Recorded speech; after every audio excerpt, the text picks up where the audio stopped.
Matapos nang mapatunayan ng Quadcom ang mga kasalanang ginawa ni former President Rodrigo Duterte sa bayan at marami nating kababayan, tila nakapagdesisyon na nga ang ilang kongresista na sampahan na ng patong-patong na reklamo si Digong. Ito nga ay matapos ipakita ng ilan nating kababayan ang mga ebidensya na siyang nagdiin sa dating Pangulo. Narito panoorin ang video kung paano nagdesisyon ang mga kongresista sa Quadcom. The time of reckoning has come. Nakalagay po sa Matthew chapter 7 and verse number 2. For with what judgment ye judge, ye shall be judged. And with what measure ye meet, it shall be measured to you again.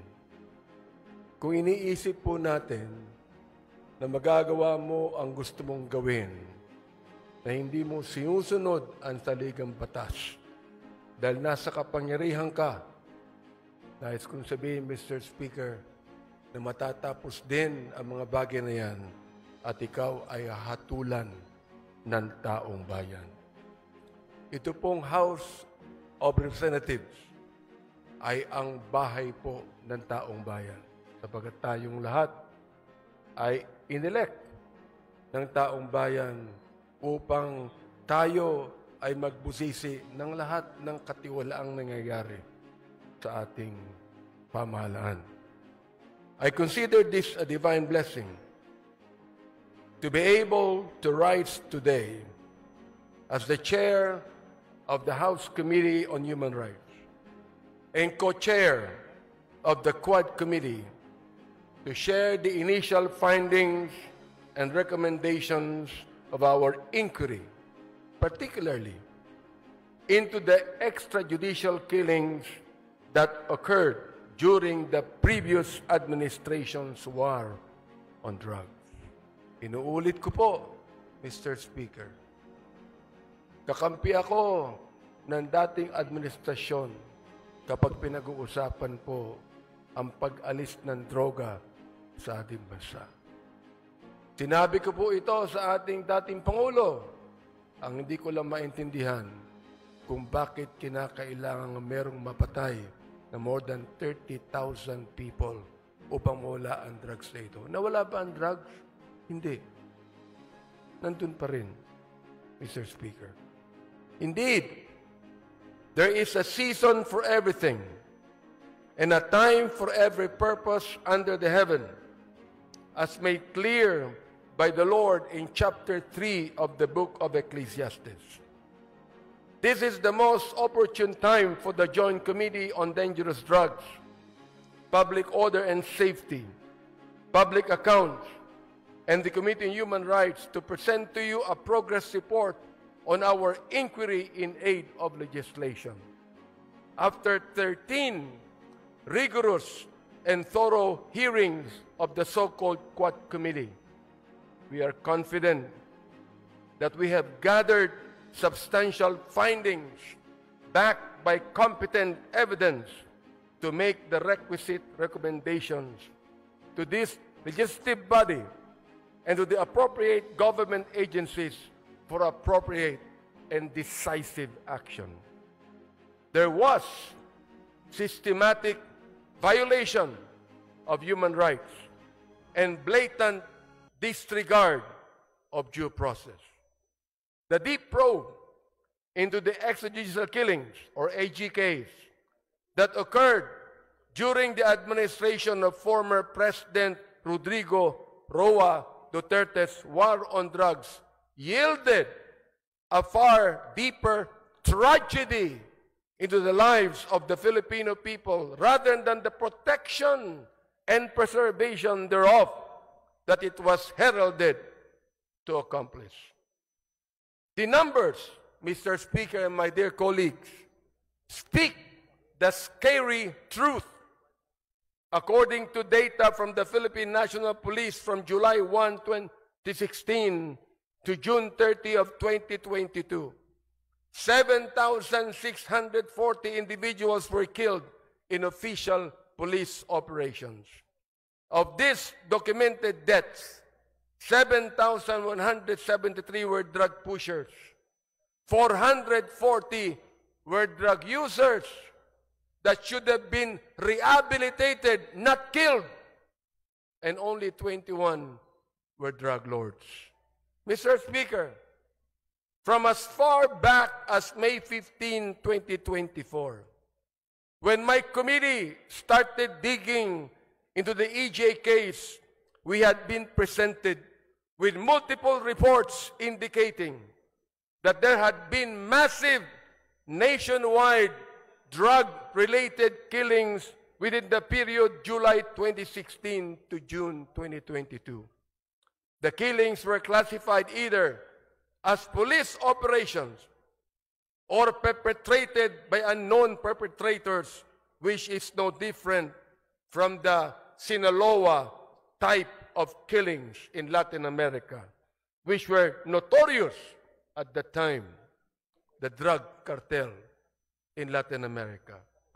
The 2017 year-end accomplishment report of the Duterte administration highlighted as key accomplishments, my dear Speaker, the deaths of 3,967 drug personalities and 16,355 homicide cases under investigation as of 30 September 2017. The PNP reported that there was a total of 7,640 illegal drug suspects who died in police operations, 2,053 of which were recorded in the first 6 months of the Duterte presidency from July to December 2016. No less than the United Nations Office of the High Commissioner for Human Rights noted that there were at least 8,663 drug-related killings as of February of 2019, while academic research, the HUS project of the Third World Studies, University of the Philippines, gathered around 5,348 recorded deaths. The Free Legal Assistance Group cited unassailable data in a Supreme Court and Bank extended resolution that indicated that the Duterte administration's anti-drug war from July 1, 2016 to November 27, 2017 recorded a staggering total of 20,322 deaths, or a daily average of 39.46 deaths. Mr. Speaker, and my dear colleagues, was the war on drugs truly aimed at dismantling the drug syndicates and put an end to this illegal and immoral trade? Or was it an all-out assault on the poor and vulnerable to cover up the former? Gusto ba talaga nitong durugin ang mga drug lords at ang illegal drug industry, o durugin lamang ang mga mahihirap upang pagtakpan ang mga may kinalaman o kaugnayan sa problemang ito? Clearly, the war on drugs, while touted as the formidable solution to the country's drug menace, had resulted in the systematic violations of our constitutional rights to life, human dignity, and due process. Ang sagradong buhay na tanging bigay ng poong may kapal ay hindi kailanman dapat pawiin ng sinuman. Ang sabi po ng Diyos, thou shalt not kill.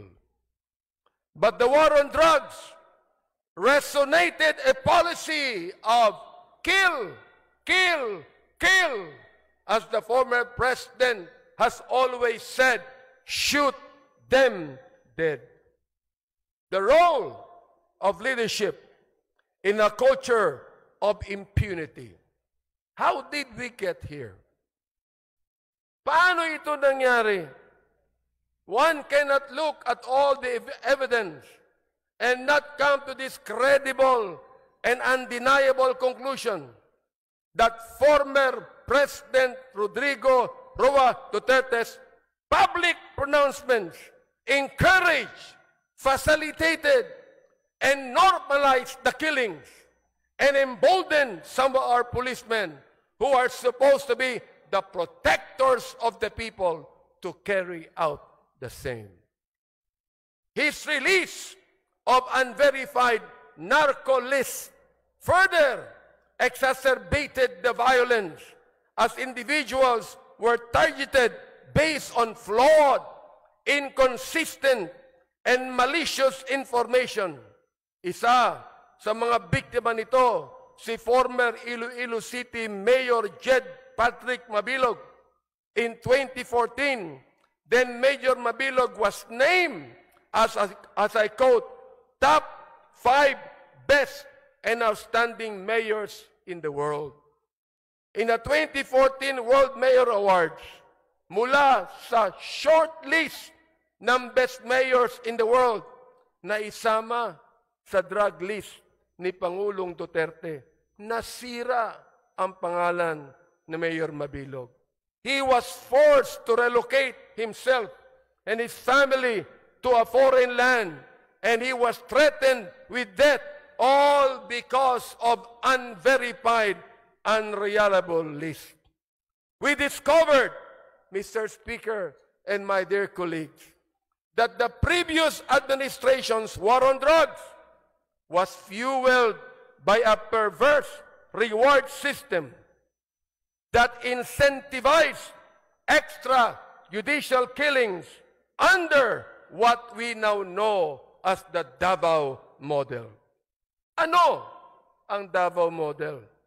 Under this system, police officers were given monetary rewards for killing drug suspects, transforming the duty of law enforcement from a system driven by justice into a system driven by bounties. Testimonies from Police Lieutenant Colonel Jovi Espinido, Police Colonel Ruyima Garma, and other officials confirm the existence of this system. Malinaw ang testimonya nila. Salapi ng sagradong buhay, Mr. Speaker. In a civilized society that upholds the rule of law and due process, there is no rhyme or reason for such diabolical attacks on the sanctity of life of every human being. But it was President Duterte himself who provided the legal cover for those killings.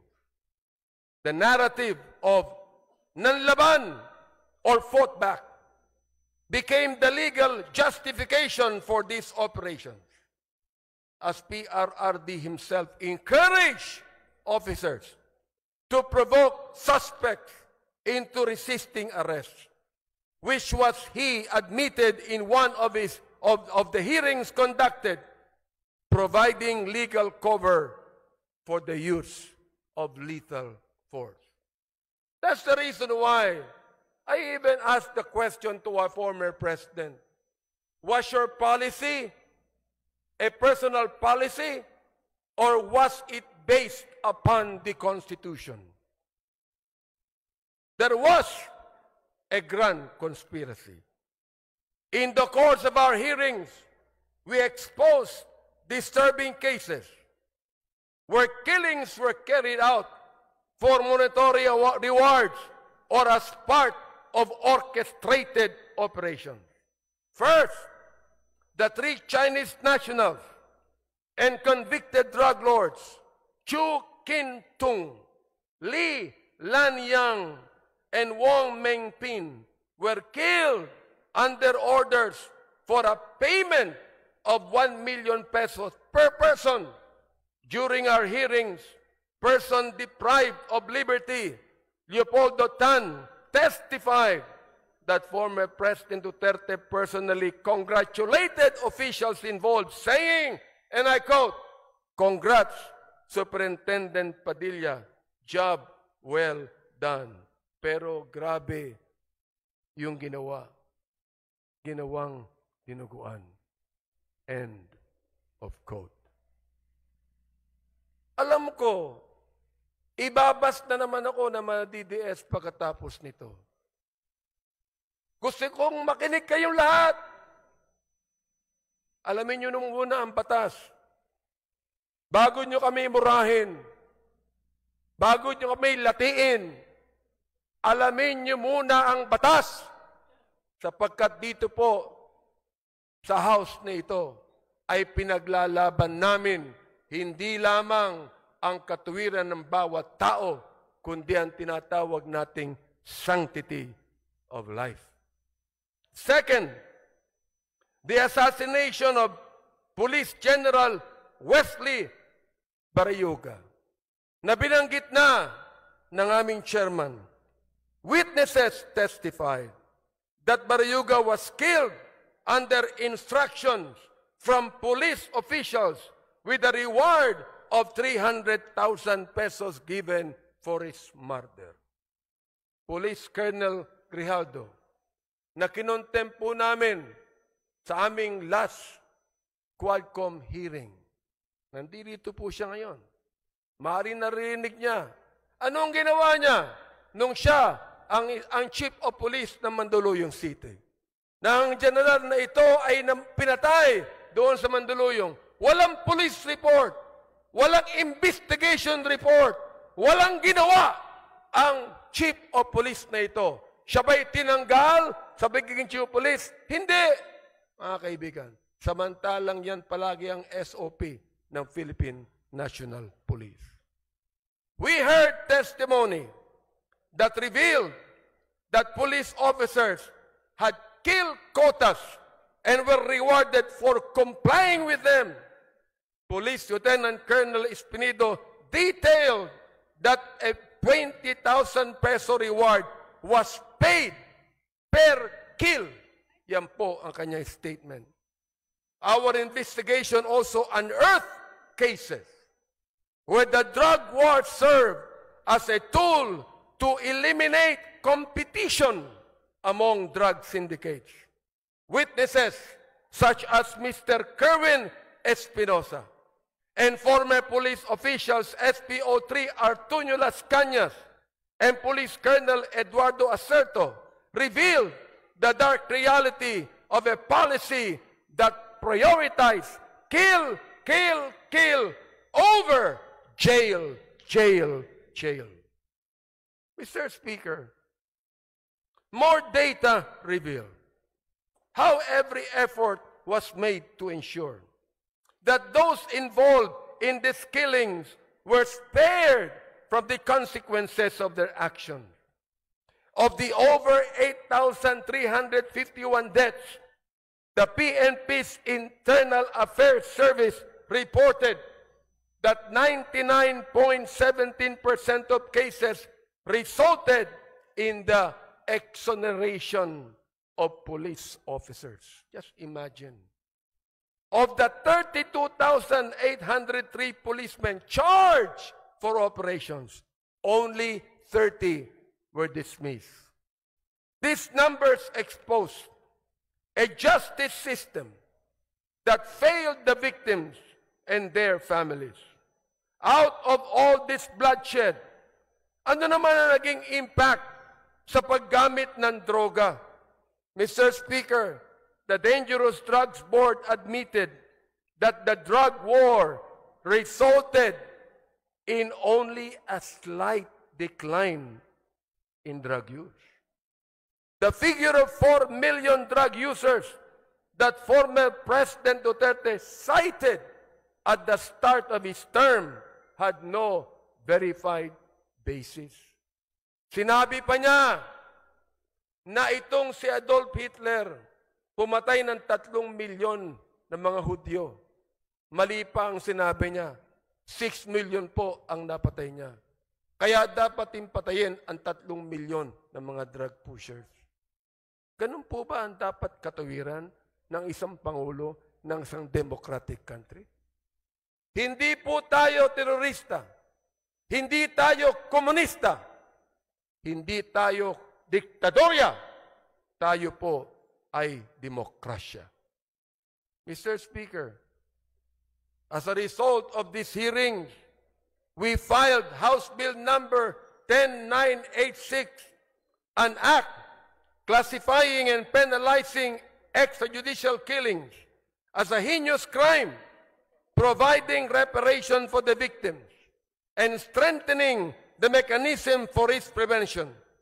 This bill, otherwise known as the Anti-Extrajudicial Killing Act, defines extrajudicial killing as any killing other than that imposed by the state pursuant to the provisions of the Constitution on heinous crimes, or a deliberate and arbitrary killing of any person not authorized by a previous judgment pronounced by a competent court, committed by a public officer, personal authority, agent of a personal authority, or any person who is acting under the actual or apparent authority of the state.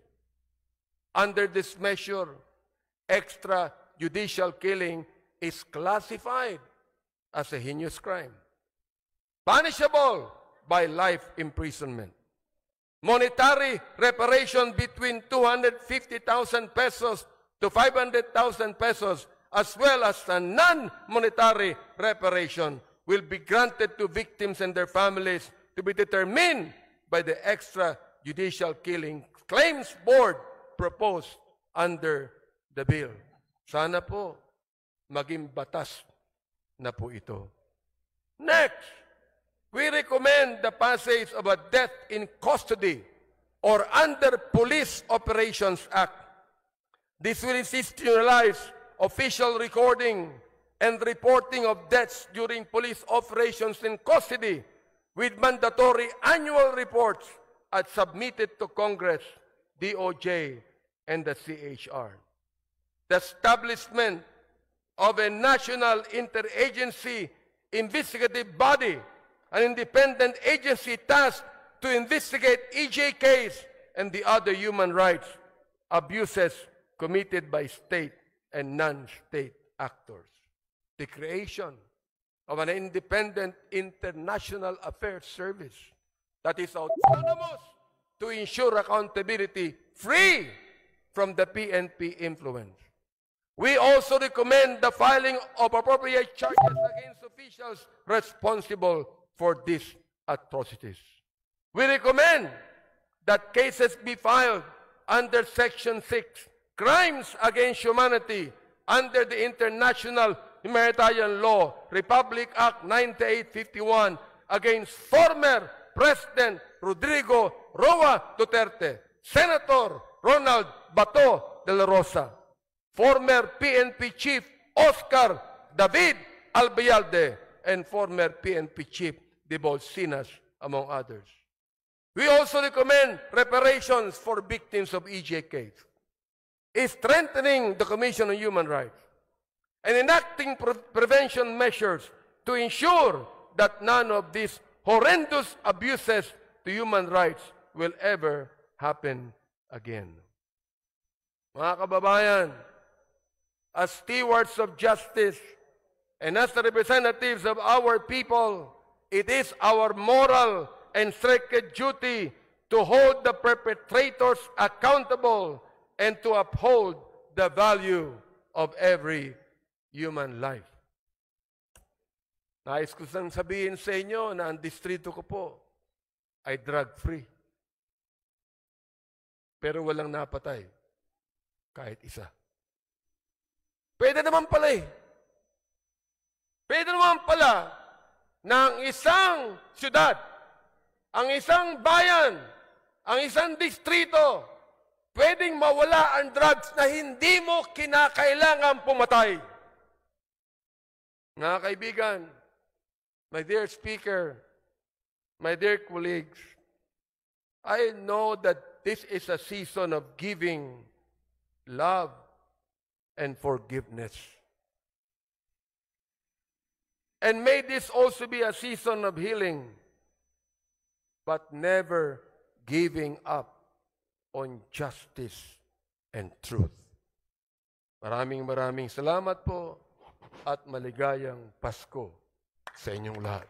Maraming po salamat at don't worry, maikli lang po to, hindi katulad nung kay Chairman Abante na napakahaba at napaka-emotional. Mr. Speaker, distinguished colleagues and guests in the plenary hall, magandang hapon po sa ating lahat. It is my honor to present, together with my co-chairs of the Joint Committee comprising the Committee, Dangerous Drugs, Public Order and Safety, Human Rights and Public Accounts, also known as the Quadcom. This progress report outlining the facts established, evidence gathered, actions taken, and recommendations for remedial legislation concerning extrajudicial killings, illegal drugs, illegal Philippine offshore gaming operators, and anomalous transactions involving local government units in connection with these unlawful activities. To date, the Joint Committee has conducted 13 public hearings and has obtained numerous testimonies of witnesses and documentary evidence in the course of its inquiry.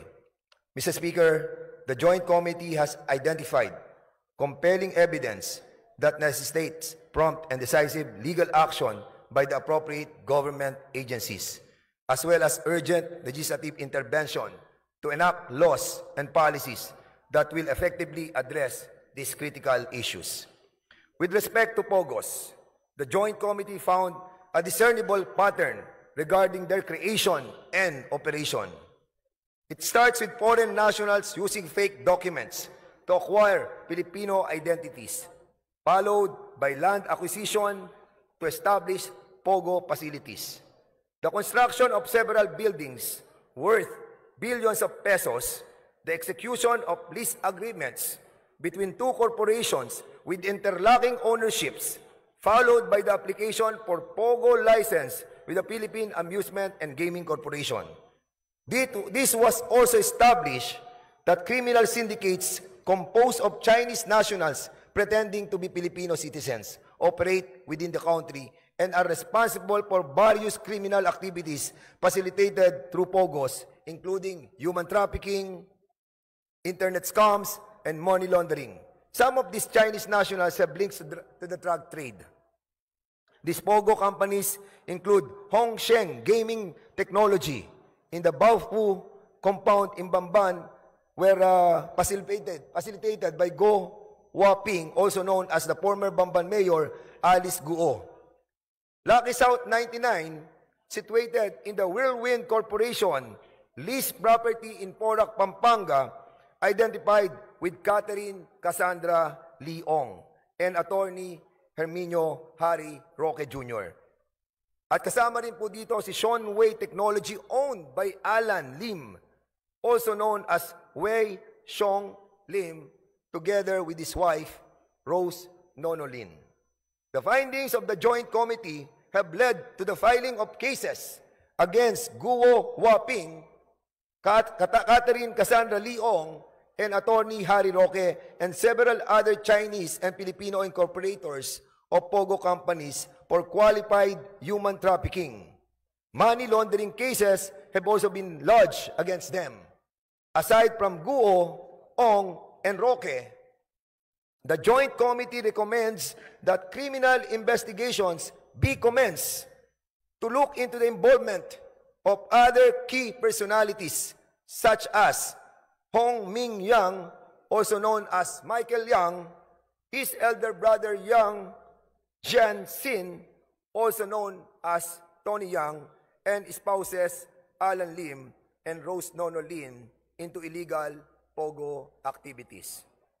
As a result of the joint hearings, the Anti-Money Laundering Council was directed to apply with the court for the issuance of a priest order covering the assets related to the unlawful activities of Lucky South 99, Whirlwind Corporation, and Bian Cham Holdings. Furthermore, as a result of the findings into the illegal activities of POGOS, this representation and fellow members of the Joint Committee filed House Bill number 10987 or the proposed Anti-Offshore Gaming Operations Act. The bill seeks to establish ironclad provisions against the resurgence of POGOS in the country and repeals 2 laws related to the offshore gaming. Executive Order number 13 issued by former President Duterte and Republic Act number 11590 or the law taxing POGOS. In relation to POGOS, we filed more significant pieces of legislation.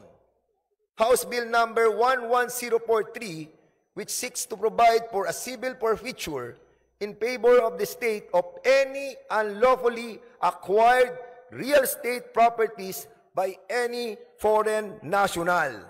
And a third measure, House Bill number 11117, which seeks to provide for the administrative cancellation of birth certificates fraudulently registered by foreign nationals. The Joint Committee has recommended several other remedial legislations, including the following: Amendment to Republic Act number 9487, further amending Presidential Decree number 1869, otherwise known as the Charter of the Philippine Amusement and Gaming Corporation, so that PAGCOR shall have the exclusive authority to authorize, license, and regulate games of chance. Number 2, Amendment to Republic Act number 10175 or the Cybercrime Prevention Act of 2012 to expand the definition of service providers, widen the scope of offenses, and strengthen the Cybercrime Investigation and Coordinating Center. Number 3, Amendment to Republic Act number 10591 or the Comprehensive Firearms and Ammunition Regulation Act to provide stiffer penalties for the illegal transfer or registration of firearms. Number 4, amendments to Republic Act number 11055 or the Philippine Identification System Act to impose stiffer penalties for the willful falsification or sale of fake PhilSys IDs.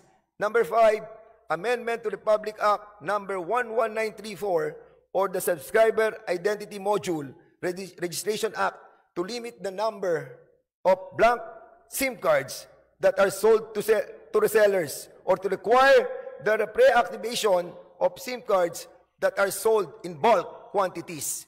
And lastly, amendment to the Charter of the PBDEC Industrial Authority to empower the corporation to fully exercise its visitorial and inspection powers over all locators and service providers operating inside the industrial state located in the municipalities of Tagoloan and Villanueva in Misamis Oriental.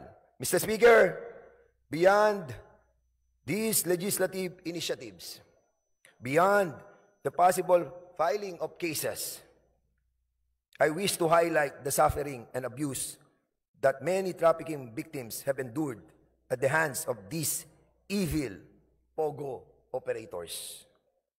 The trauma, their deaths can never be rectified by laws alone. We must fight to ensure that they obtain justice and are afforded counseling and rehabilitation. Let us not leave them by the wayside. Ang karumal-dumal na gawain na kapaloob sa operasyon ng POGO ay isang bagay na hindi maitatago ng mga taong nakinabang sa operasyon na ito. Politiko, negosyante, mga banyaga at marami pang iba. Itago man, pilit man ay kusa namang ilalabas ng tadhana ang katotohanan kung ano ang dilim sa likod ng operasyon ng sugal na ito na sumisira sa kaayusan at imahe ng ating bansa. Ang mga buhay na mapabanyaga man o lokal nating kababayan na kinuha ang kanilang buhay ng mga mapag-abusong tagapamahala ng mga pogo ay ibinubulid na ang kaluluwa sa impyerno. Direct and indirect participation in the operation of pogo must pay the price. Di po pwede nakalimutan na natin ang nakaraan at mag-move forward na tayo. We hope that the Executive Department, Mr. Speaker, through our President, Ferdinand Bongbong Marcos, will give justice to the families of the innocent people who are all victimized by these greedy crooks whose sole objective was to enrich themselves with pogo money. Tapos na po ang mapag-abuso na kalakaran sa operasyon ng pogo. We are in the process of cleaning and wiping out the remnants of a bad memory that will linger in the minds of our people. We must strive to bring back to our country the respect that was lost due to the legalization of the pogo operations, and tell the whole world that this tiny nation that is living in peace and harmony has fought and won against the corruption, the atrocities, and the evilness of pogo. Finally, Mr. Speaker, we offer this progress report to our countrymen, many of whom have tirelessly followed our hearings and have placed their trust in the Quadcom. Taus-puso po ang aming pasasalamat sa inyong walang sawang pagsubaybay, sa inyong buong suporta at tiwala. We stand with you in the pursuit of truth and justice. Maraming salamat po. Speaker, my dear colleagues, ladies and gentlemen, good afternoon. Mr. Speaker, before I proceed, once again, let me remind my co-chair, Chairman Abante and Chairman Dan Fernandez, for not once again following our agreement, for not exceeding at least the maximum 10 minutes in their speech. Mr. Speaker, at the outset, I would like to express my gratitude to the leadership for allowing me to be a part of this endeavor, which I believe will greatly contribute to the nation. It is truly a great privilege to serve the country. The Joint Committee has conducted 13 public hearings and has obtained numerous testimonies of witnesses and documentary evidence in the course of its inquiry. After a thorough review of the pertinent information within each possession, the Joint Committee has identified compelling evidence that necessitates prompt and decisive legal action.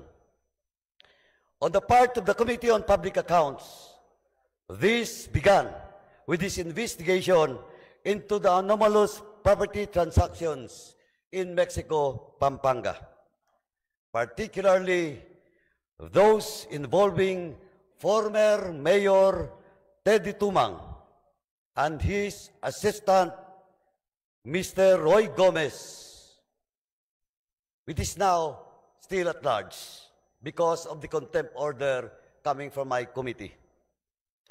The name of a certain Eddie Tayang surfaced, who sold land to the municipality of Mexico, Pampanga, at artificially inflated prices. In collusion with the local officials, Mr. Yang purchased agricultural land, then had it reclassified as commercial, industrial, to increase its value despite lacking the necessary legal requirements.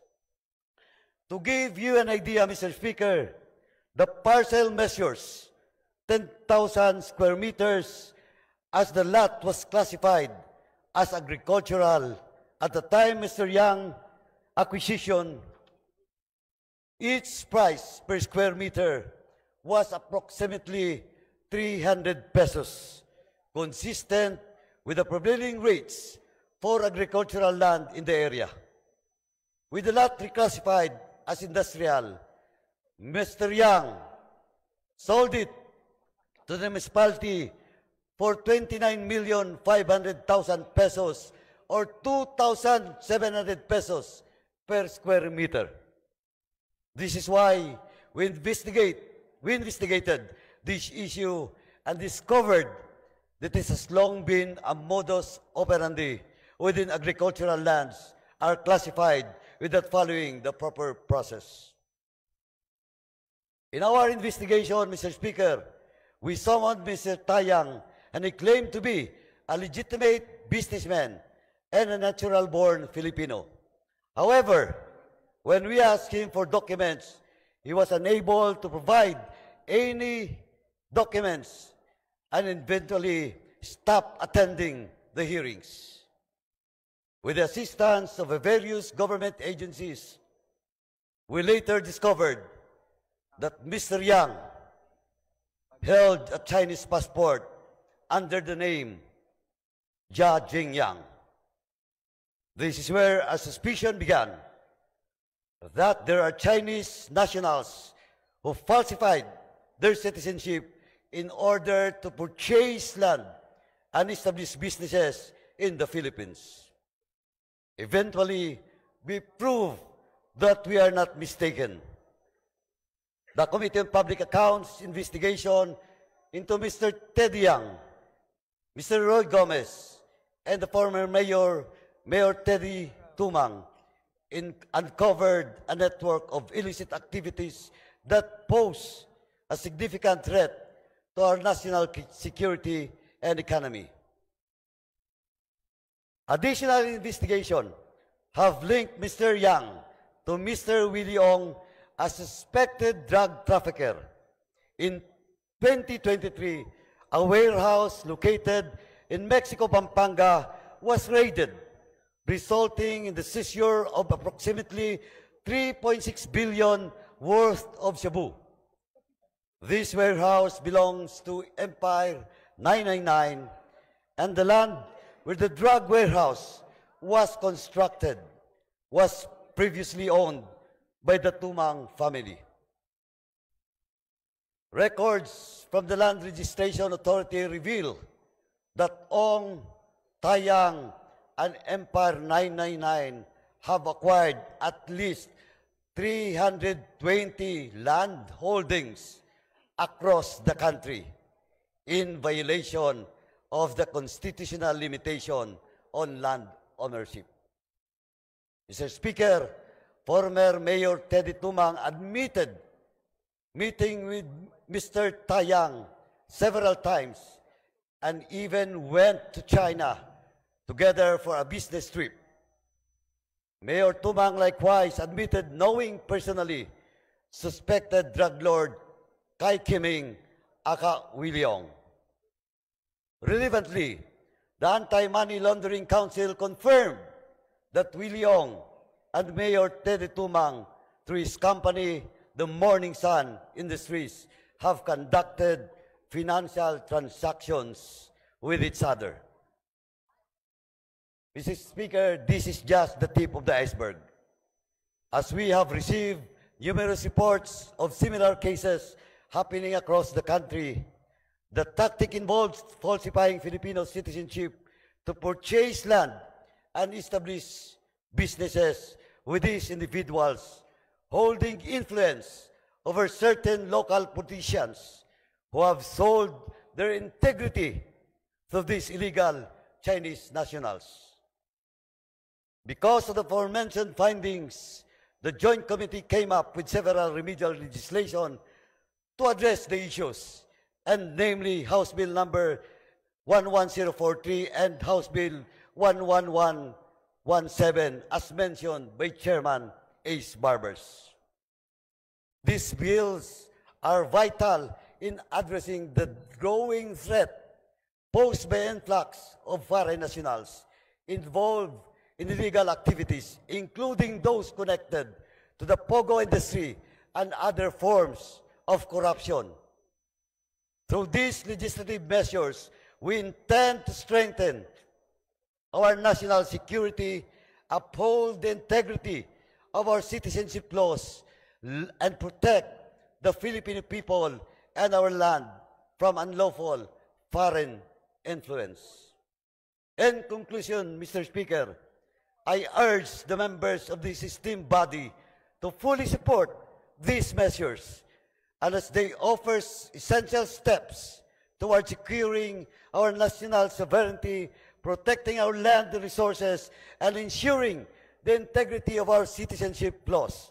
By enacting these measures, we take a strong stand against the exploitation of our systems by foreign nationals and criminals, and we create lasting solutions to safeguard the interests of the Filipino people.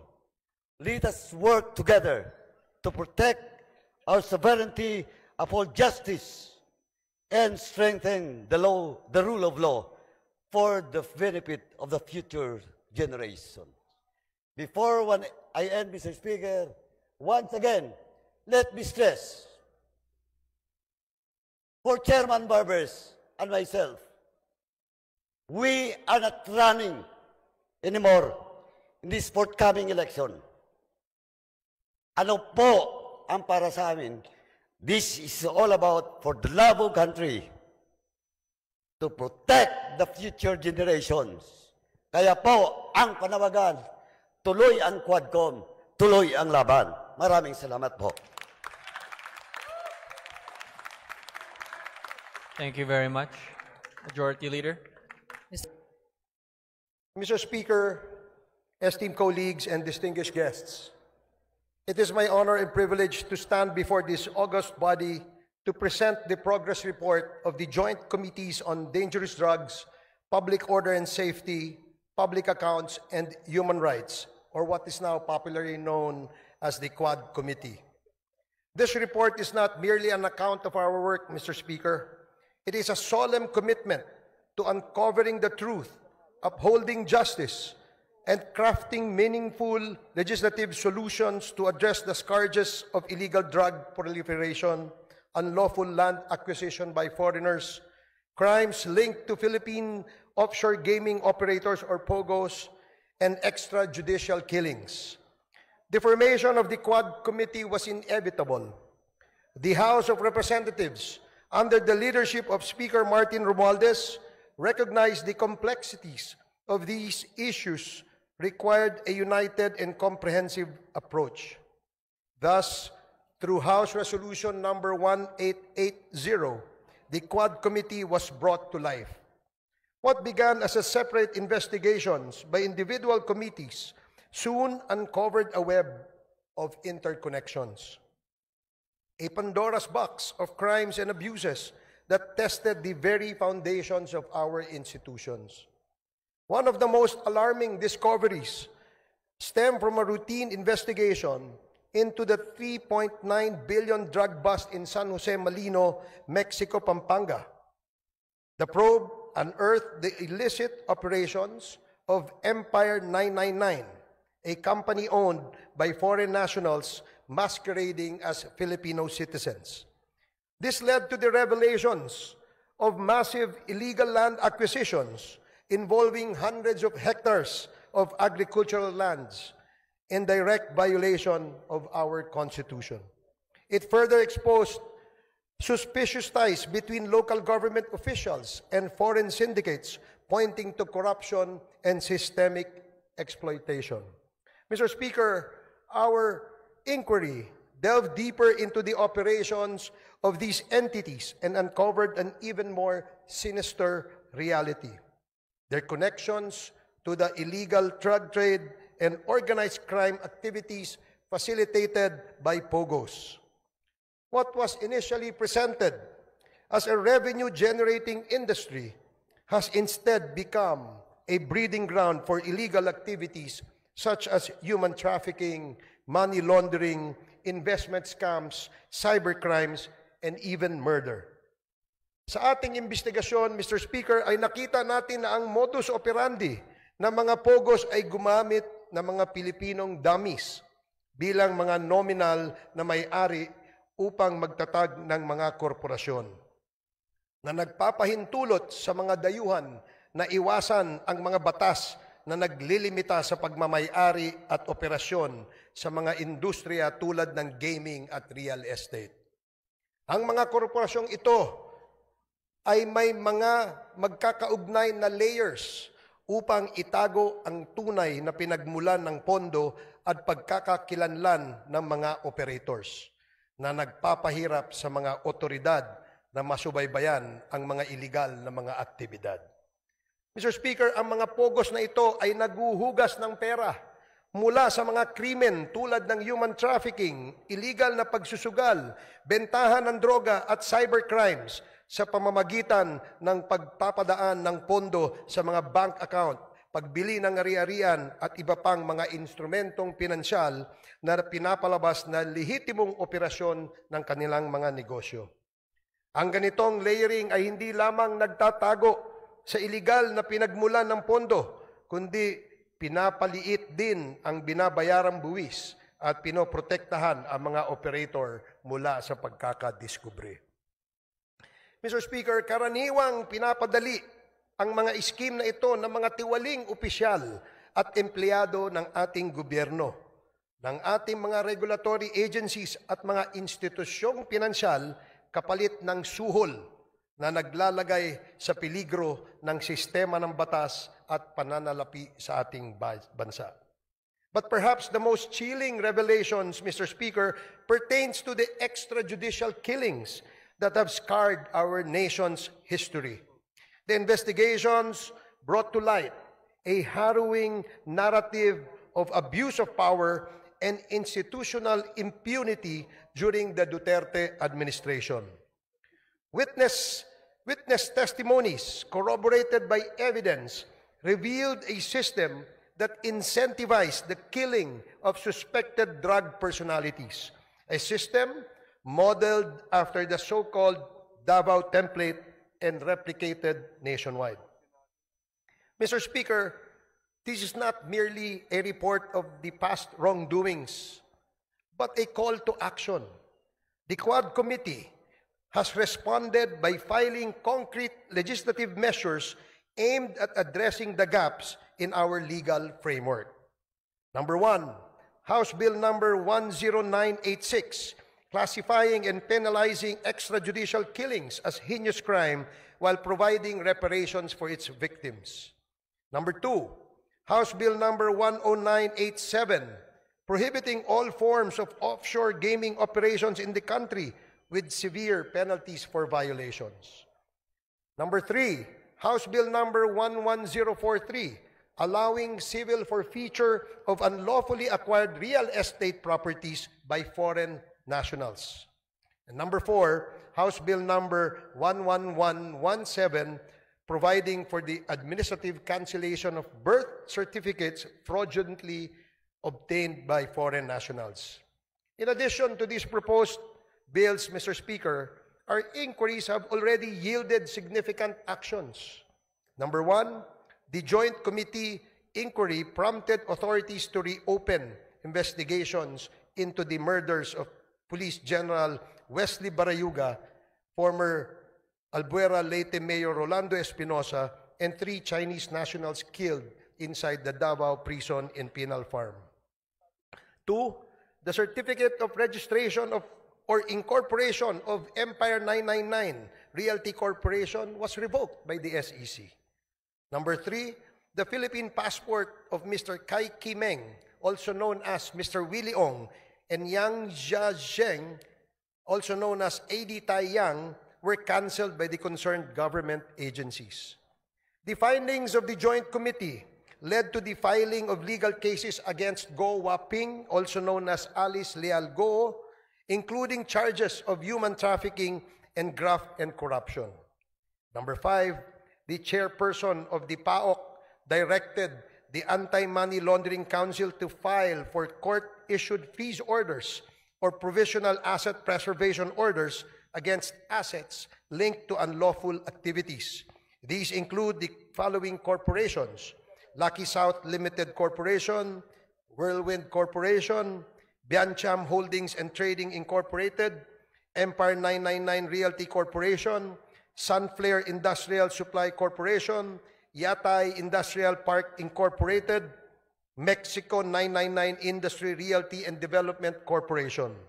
These actions underscore the progress achieved through our investigations in addressing systemic crimes and abuses.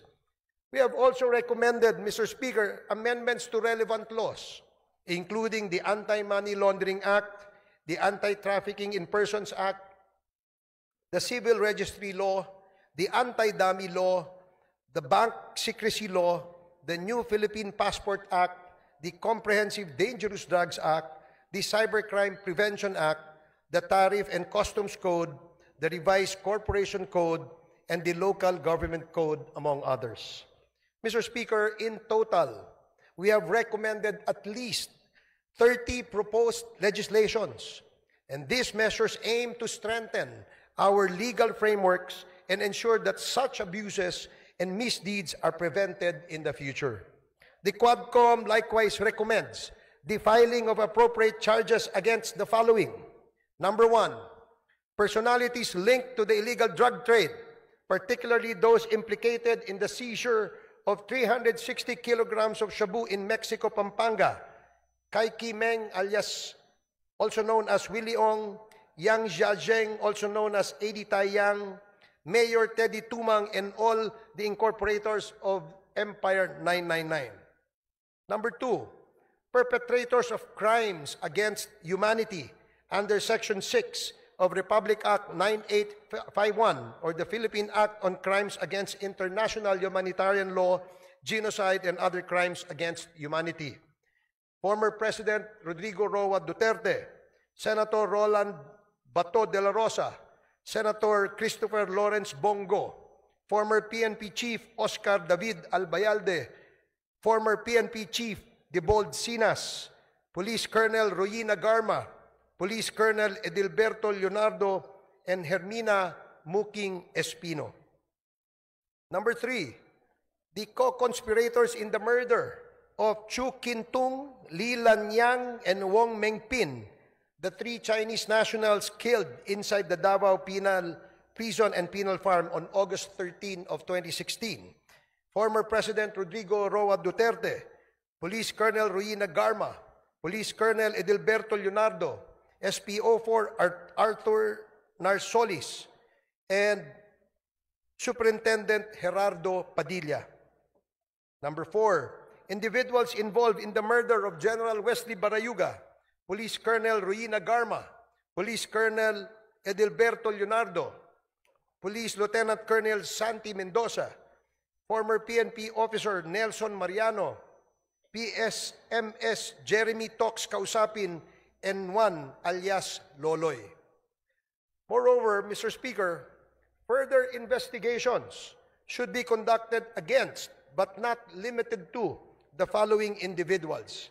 Number one, personalities implicated in the illegal drug trade in relation to the revelations provided by resource persons Jimmy Guban and Mark Taguba, Representative Paulo Duterte, Councilor Nilo Abilera Jr., Mr. Paul Gutierrez, Mr. Benny Antiporda, Mr. Jojo Bacud, a certain Tita Nani,